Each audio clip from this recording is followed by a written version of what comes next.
allows them to get much colder. I like to think 35 is the lowest that they'll tolerate comfortably, so to speak, and then anything up into the 40s.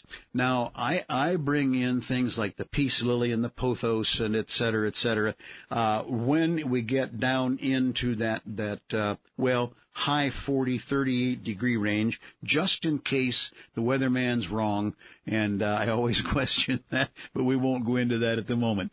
It's the type of thing where I kind of relegate certain ones, what I'll call the softer leaves. I have a couple of small leafed rubber trees that don't like to get particularly cold. So I bring them in more or less in stages. It depends on where I have them in terms of the air temperatures in and around the house, the microclimates, and then I even, because of where they are, I have what I call a rack of hanging moth-type orchids that are in high light all summer, or let's just say medium shade, however you want to look at it, which is almost perfect for them.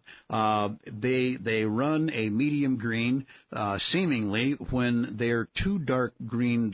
When the leaves are too dark green, they are not necessarily any healthier than they are at a medium green. And then, of course, you don't want to let them go chlorotic clear into the, yellow-green area.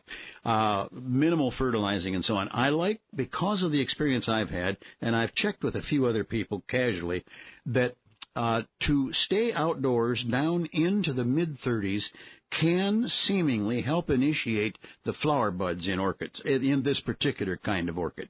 I am not brave enough to mess with some of the harder ones to grow.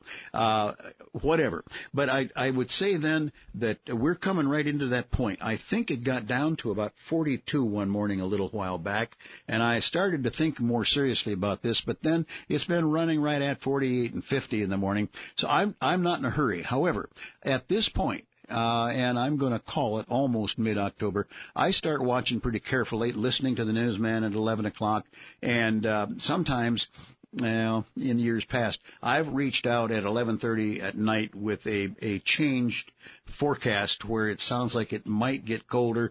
If they're not under the porch or whatever for protection, I'll pop some things in to the house real quickly. I don't care whether they get light overnight or not. They don't need it overnight.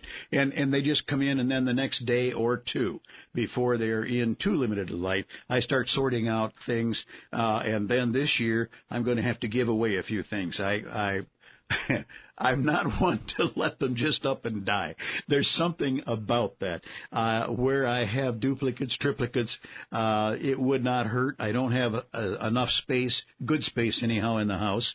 Even with a humidifier in the furnace, it's drier than the Sahara Desert in most homes. Certainly it is in mine. So anyhow, it's come that time, Mark, where we got to watch.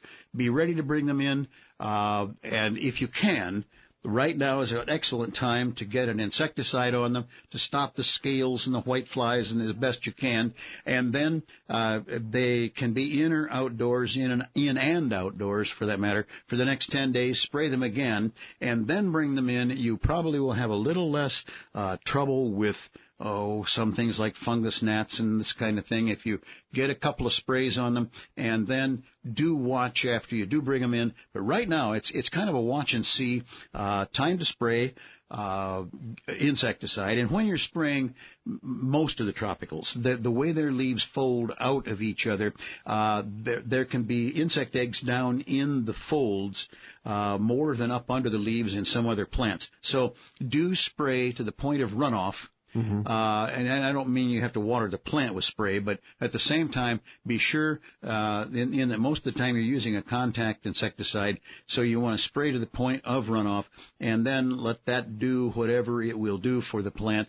Then do it one time more in about 10 days, and then in they come to what is a limited light situation. And at that point, we start thinking about yet one other thing, and that is, the homes being dry, the orchids and other plants are that of the origin of higher humidity type climates. We don't have that in our homes. So a cold water vaporizer, a mist bottle, by all means don't set them up near a radiator or air vent, etc., so that they'll super dry.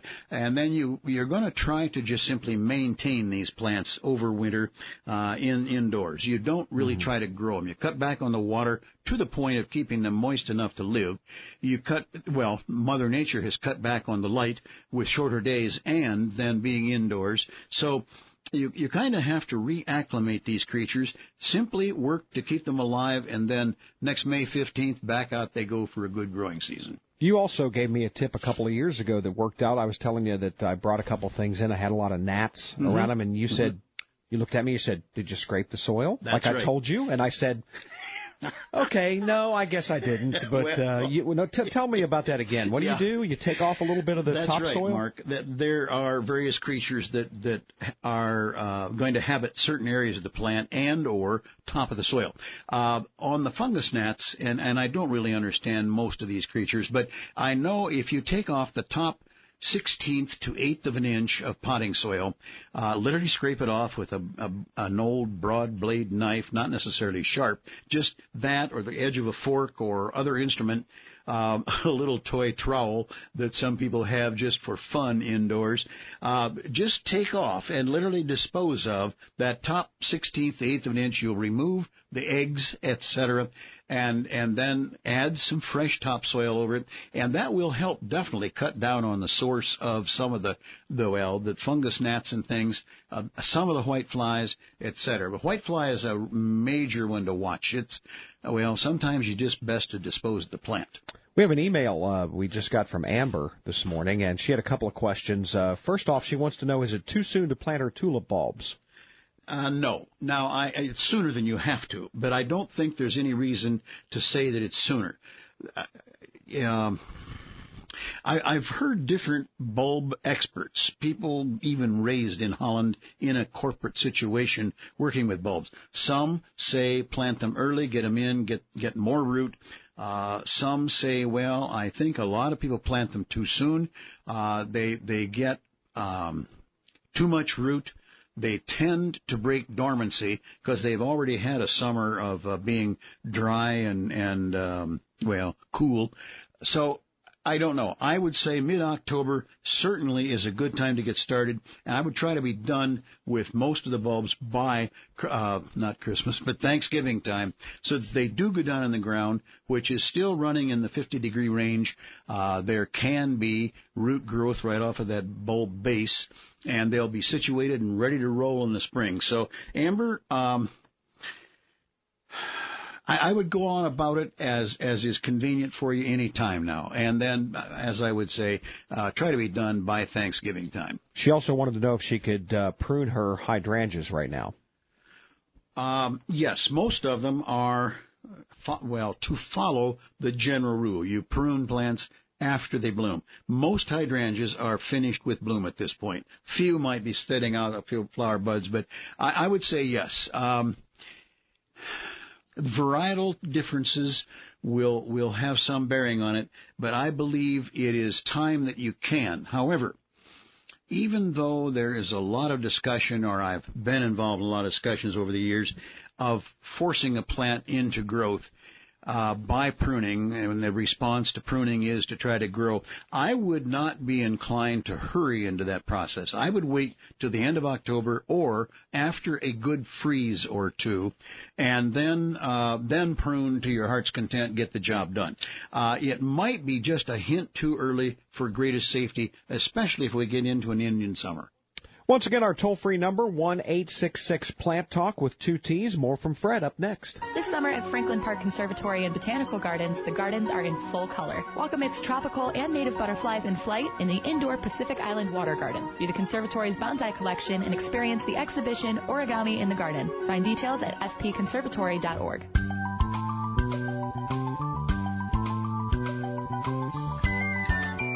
Fred, is it too late to put on weed killers?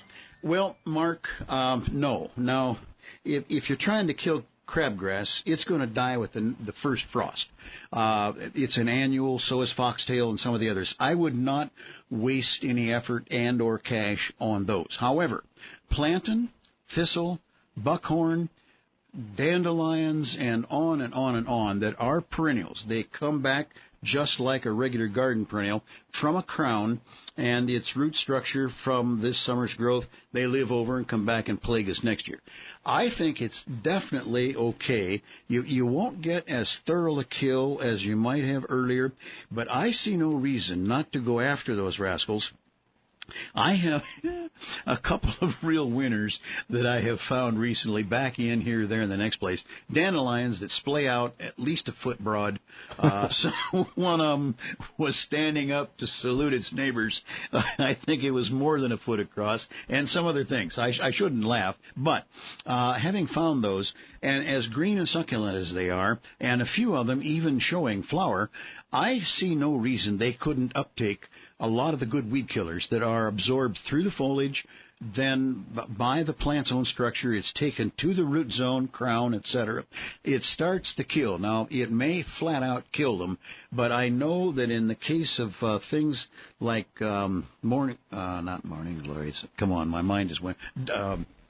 Anyhow, some of the things that are hard to kill, you may not get them actually looking dead this fall. I use it on violets, and that's the thing I was trying to think of. This time of year, I learned it from Ashton Ritchie and others. To put it on, it's on the later side, but it'll be absorbed.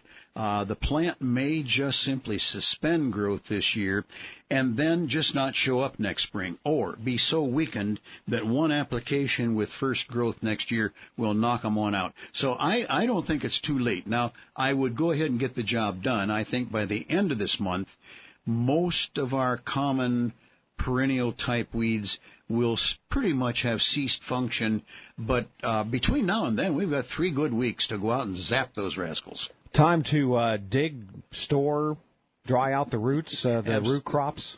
Absolutely. Now, at least go around and put a white or yellow streamer on them. I say that because I have been known to go out and make a list, and with good intent, and I'll lay it down someplace in my piles of paper with full intent to go out and dig the cannas, callas, and whatever. Begonias, maybe? Yeah. Well, gladiolus? Yes. And if I don't find that piece of paper, and I don't see streamers hanging off of things in the garden, even small as they are, I just as well may forget it until spring, and then all of a sudden, some of those plants just won't be there.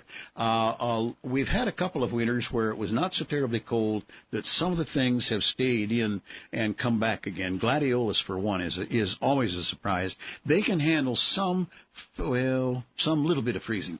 But a lot of things are just flat out killed. So, Mark, it is time. I like to let things take a frost so that they can grow, so to speak, and make food right up until that frost or freeze. Then immediately get them dug. The tops aren't going to live anyhow, but I don't want the freeze to penetrate the ground and kill whatever the underground structure is. So I will pull, cut, dig cannas. I will discuss some other plants that are a little bit harder to get out of the ground, and I shake the soil off of them quite violently sometimes without hurting the bulb. Then I will cut the tops off down to maybe 6 or 8 inches above the bulb itself or underground structure. I'll lay them on a pad of newspapers on the garage floor. Now, I try to stay away from where the catalytic converter is. It can actually burn a little bit. It won't start a fire necessarily, but I'm kind of cautious with that, and I try to stay away from the tires.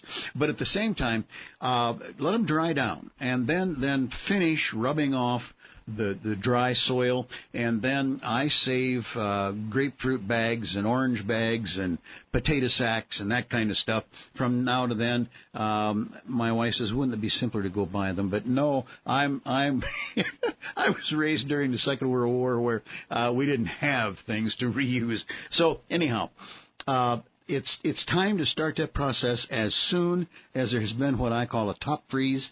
Frost might not do it, but I like to get the plants stopped in growth, then dried down, and then stored.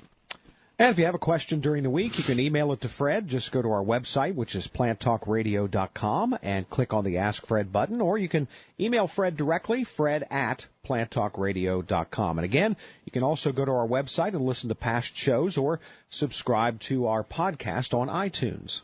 More coming up from Fred on Plant Talk. Stick with us. This summer at Franklin Park Conservatory and Botanical Gardens, the gardens are in full color. Walk amidst tropical and native butterflies in flight in the indoor Pacific Island Water Garden. View the conservatory's bonsai collection and experience the exhibition